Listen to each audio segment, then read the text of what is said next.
अस्सलाम वालेकुम क्लास, उम्मीद है आप सब लोग खैर ऑफिस के साथ होंगे। आज जो हम स्टार्ट करने वाले हैं वो हमारा 3.5 चैप्टर नंबर 3 का टॉपिक है द नीड ऑफ एड्रेसिंग। हमें एड्रेसिंग करने की क्यों ज़रूरत है, हमें मतलब कि जब डाटा पार्सल करना है, कुछ डाटा सेंड करना है तो हमें उसको एड्रेस करने की क्यों ज़रूरत है। एक सिंपल सी बात है, अब आप लोग रहते हैं, हर किसी के घर का एक यूनिक एड्रेस है। इसी तरह जब भी हम डाटा भेजेंगे, डाटा को पता होना चाहिए ना कि मुझे कहाँ जाना है। ऐसा तो नहीं है ना मुझसे मुल्तान भेजें और वो चला जाए खानेवाल। मतलब इसलिए हमें डाटा को अच्छी तरह से एड्रेस करने की ज़रूरत है ताकि हम जो डाटा सेंड करें या रिसीव करें वो एक स्पेसिफिक एड्रेस के पास ही जाए। तो चलते हैं अपने टॉपिक की तरफ। 3.5 पेज नंबर हमारा 65 है। द नीड फॉर एड्रेसिंग, हमें एड्रेसिंग के लिए क्यों ज़रूरत है, ज़रूरत क्या है। A packet is the unit of data send from one device to another. Packet क्या है? Packet is the unit. Packet definition आप नोट कर लेंगे।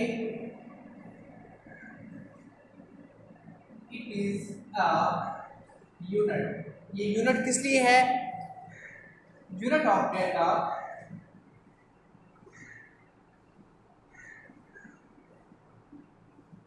It is a unit of data.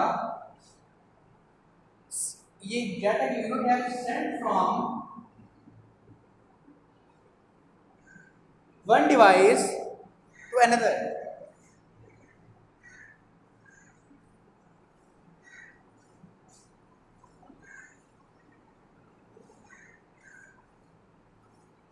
ये क्या है हमारे पास? It is a unit of data.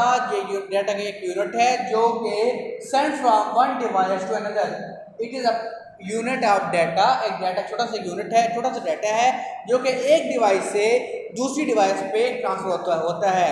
जो हम मैसेज करते हैं दोस्तों को, फ्रेंड्स को, फैमिली को मैसेज करते हैं, ये डाटा बेसिकली आपका जो नेट जो आप बेसिकली व्हाट्सएप पे करते हैं या फेसबुक के थ्रू करते हैं, मैसेज के थ्रू, ये आपका जो डाटा है वो पैकेट शेप में जाता है। किसमें जाता है?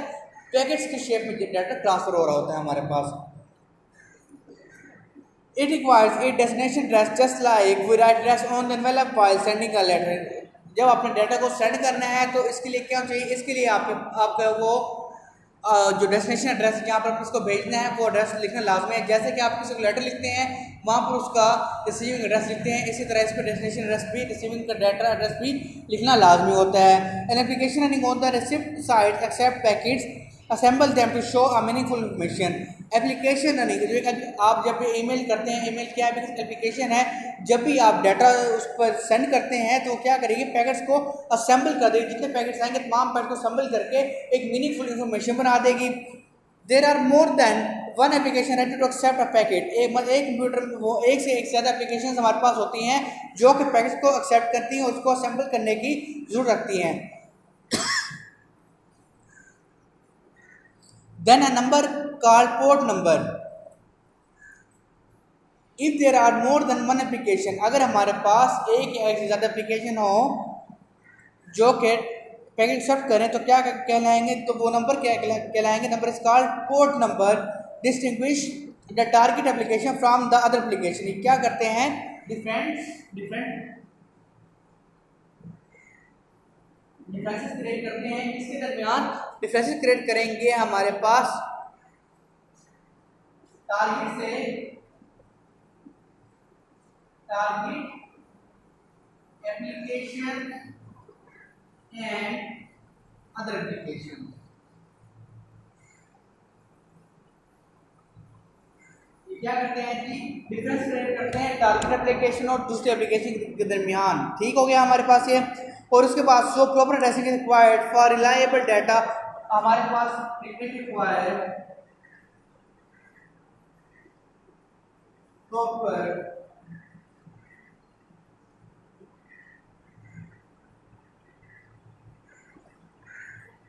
इसके लिए हमें क्या चाहिए होता है? इसके लिए हमें प्रॉपर एड्रेस रिक्वायर होती है। क्या होता है? प्रॉपर एड्रेस रिक्वायर होती है। उसके बाद हमारा 3.5.1 है importance of addressing in data communication. हमें डाटा कम्युनिकेशन के अंदर एड्रेस की इम्पोर्टेंस क्या है? Before sending a message source must now the destination address. मतलब कि आपने जब भी कोई मैसेज सेंड करना है उसके लिए आपको अपने जो रिसीवर है उसका एड्रेस मालूम होना लाजमी है। Device on network need address in order to communicate with each other. उस डिवाइस क्या होती है नेटवर्क के ऊपर एक दूसरे से कनेक्ट होती हैं जो कि आपस में कम्युनिकेट कर रही होती हैं।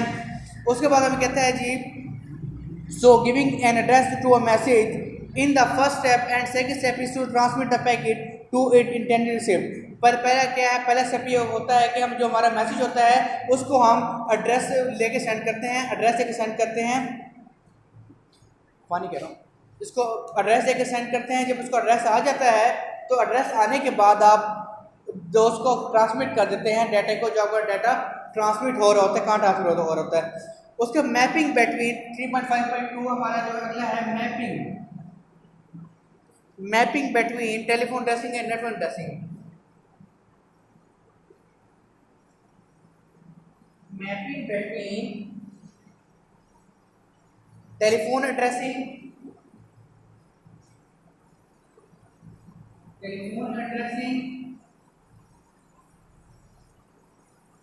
And network addressing.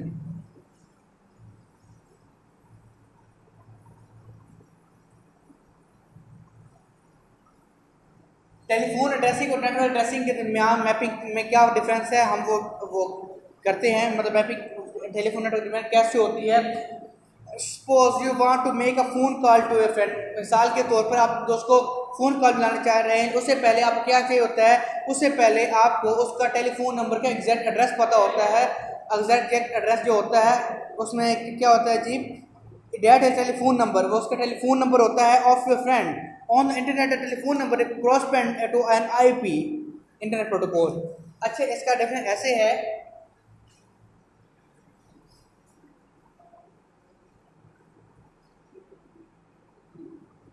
अगर आपने ये फोन है, टेलीफोन है और ये हमारा नेटवर्क है।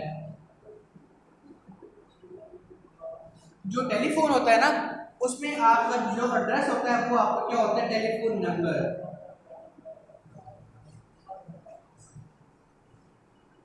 yes 061476710034। ये हमारा क्या है, ये इसका टेलीफोन का एड्रेस होता है। लेकिन नेटवर्क में ऐसा नहीं होता। नेटवर्क एड्रेस होता है जैसे आईपी एड्रेस होता है, वो क्या होगा 192.168.10.1। ये क्या होता है, ये हमारा नेटवर्क एड्रेस ऐसे होगा और हमारा टेलीफोन का नंबर का एड्रेस ऐसे, वो फ़ोन नंबर होगा और उसका क्या होगा, हमारा आईपी एड्रेस इस तरह से होगा। The telephone number correspond to an IP address internet protocol. इसे क्या कहते हैं, आईपी को इंटरनेट प्रोटोकॉल। ये हमारा इंटरनेट प्रोटोकॉल होता है। आईपी एड्रेस जो होता है इसका, like telephone number all IP addresses are unique. जैसे आपका टेलीफोन नंबर सेम नहीं होता, मोबाइल नंबर आप देखेंगे किसी का सेम नहीं होता। एक नंबर एक बार निकल गया तो दोबारा नंबर किसी और के इस्तेमाल में नहीं हो सकता। मतलब कि अगर 6771003 है तो 1003 दोबारा असाइन नहीं होगा, 1004 असाइन हो जाएगा, 5 हो जाएगा, 6 हो जाएगा, कुछ भी असाइन हो जाएगा, लेकिन ये दोबारा असाइन नहीं होगा। इसी तरह आईपी एड्रेस यूनिक होते हैं, 192.168.10.2 आ जाएगा, 3 आ जाएगा, 4 आ जाएगा, लेकिन दोबारा से ये रिपीट्स नहीं होंगे, दोबारा से ये रिपीट नहीं होंगे। ये आपस में क्या होती है, यूनिक्स होते हैं। Each device gets its own unique IP address when it is connected to the internet। ये IP address मिलता कैसे है, ये ऑटोमेटिकली मिलता है when it connected with internet, it gets its IP address। जब भी कोई भी टेलीफोन लाइन आपस में जब नेटवर्क के थ्रू कनेक्ट होती है तो क्या होता है, वो हमें ऑटोमेटिकली आईपी एड्रेस को मिल जाता है कि जब भी इंटरनेट से वो कनेक्ट होगा। If N IP address of device is fix in a network it is called static IP. अगर आईपी एड्रेस क्या हमारा, आईपी एड्रेस हमारा फिक्स है, IP address is fix, it is called static IP। वो address जो कि एक बार assign हो जाए और हमेशा के लिए वही असाइन रहे, वो जो कि चेंज नहीं होगा।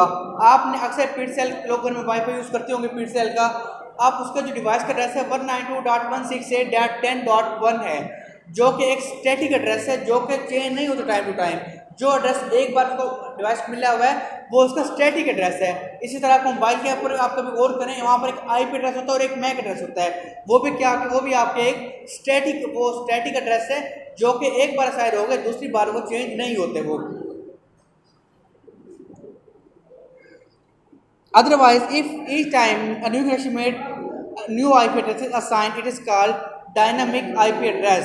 क्या होता है? It is called, अगर otherwise if each time new connection is made, अगर हम बार बार एक नया कनेक्शन क्रिएट करते हैं, बनाते हैं, तो वो क्या होगा, हमारे पास वो डायनामिक IP होगा, मतलब जिसका तो बार बार जो एवरी टाइम न्यू IP मिल गया हमने, एवरी टाइम न्यू IP, हमें हर बार एक नया IP मिलेगा, क्या करते हैं उसे, जब भी हमें नया मिलेगा वो डायनामिक होगा। जो फिक्स होता है वो स्टैटिक, और जो बार बार हमें न्यू मिलता है वो डायनामिक। ठीक हो गया।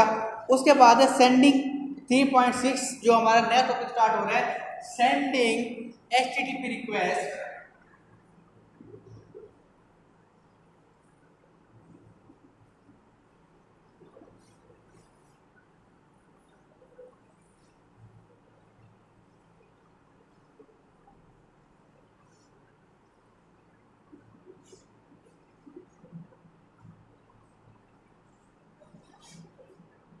Sending HTTP request and sending HTTP request and receiving HTTP response and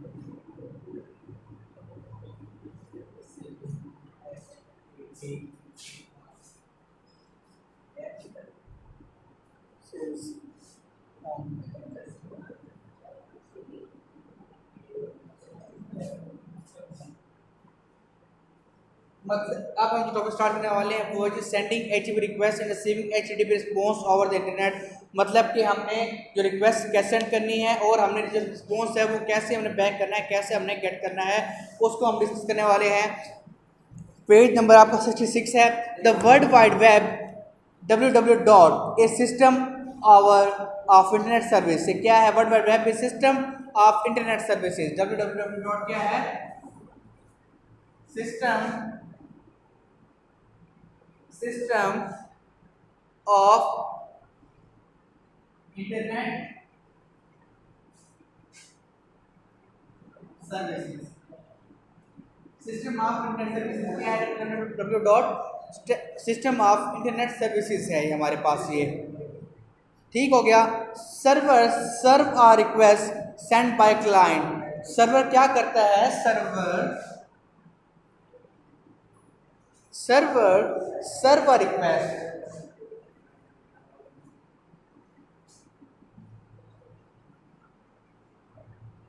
serve a request क्या करता है? सर्व a request send by a client, send by a client. Server serve a request send by a client.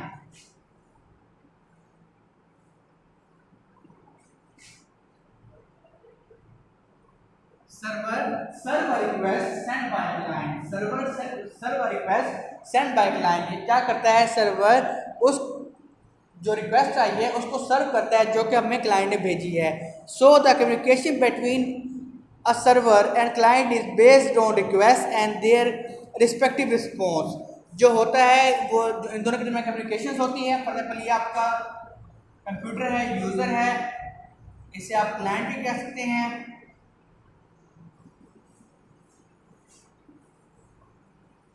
ये आपका क्या है? Server है। ये क्या यूजर क्या करता है? ये रिक्वेस्ट करता है सर्वर से डाटा के लिए। ठीक हो गया।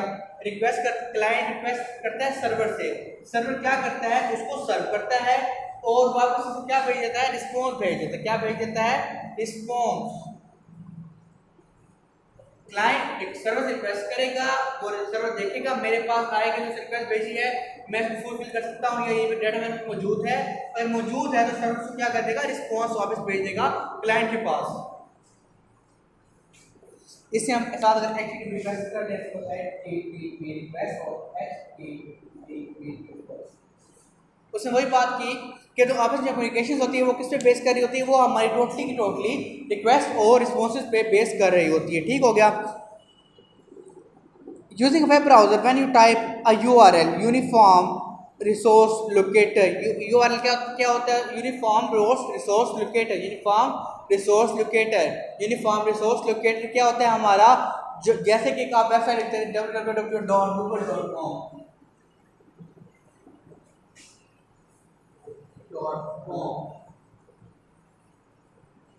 google.com, ये आपका क्या होगा? ये आपका एक URL हो गया, एड्रेस हो गया।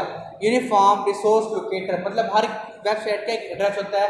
इंशाल्लाह फ्यूचर के अंदर www.elixirhighschool.com आगे सामने होगी। आप मतलब उस पर अपने आप उसको रिक्वेस्ट कर सकते हैं अपने रिजल्ट्स के लिए, अपने आप रिजल्ट्स ऑनलाइन देख सकें इंशाल्लाह बहुत जल्द। क्या हो गया? It in response you get the contains a website 5 minute हैं अभी, contains a website that may contain text, image, sound। उसे क्या करेगा मतलब वो जो वेबसाइट होगी उसको टेक्स्ट कर देगा। वो मतलब जो आप रिक्वेस्ट होगी उस रिक्वेस्ट हमने भेजी है उसके ऊपर आपकी इमेजेस होती हैं, सब कुछ जो आप गेट करना चाहे वो उस एड्रेस के थ्रू जाके आप गेट कर सकेंगे। These contents are embedded in a HTML language. जो आप वेबसाइट होती है वो क्या होती है? वेबसाइट होती है आपकी वो होती है HTML लैंग्वेज में बनी हुई। HTML हाइपरटेक्स्ट मार्कअप लैंग्वेज, ये आपका लास्ट चैप्टर उसके थोड़ा सा हम डिस्कस भी करेंगे इसको। HTML के अंदर आपकी एम्बेड होती है। In this case your computer network works as HTTP clients, whereas a computer serving as web page is called HTTP server, our web server as shown in figure। Web browser are used to access the World Wide Web in easy manner। Web browser and web server function together as a client server system। Web browser और web server क्या करते हैं? आपस में client server system के तौर पे काम करते हैं। Client server is standard method of for designing application where data is kept in central location. इसमें क्या होता है? एक सर्वर है हमारा, ये कि सेंट्रल लोकेशन में रखा होता है। ये मतलब सर्वर है ना, ये एक सेंट्रल लोकेशन पड़ा होता है। डाटा यहाँ लोग यहाँ से बिल्कुल पे हर तरह डाटा ये यहाँ से लोग लिख उठा सकते हैं। मतलब सेंटर पॉइंट पे आपका सर्वर पड़ा होता है जहाँ से लोग रिक्वेस्ट उठा सकते हैं और रिक्वेस्ट को भेज सकते हैं, अपने रिस्पॉन्स को हासिल कर सकते हैं। And efficiency shared and with any number of other computer on request. हमें और क्या करता है? एक डाटा सेंड करता है बहुत सारे कंप्यूटर्स को, जब भी वो रिक्वेस्ट करते हैं उसमें रिस्पॉन्स करता है। तो ये था हमारा आज तक का लेक्चर। उम्मीद है कि आपको ये टॉपिक तफसील के साथ समझ आ गया होगा। जो आपकी डायरी है वो यही, आपने इसको लर्न करना है, साथ ही आपने इसको प्रैक्टिस भी करना है। इंशाल्लाह नेक्स्ट लेक्चर में नए टॉपिक के साथ मुलाकात होगी। तब तक के लिए इजाज़त दीजिए। अल्लाह हाफ़िज़।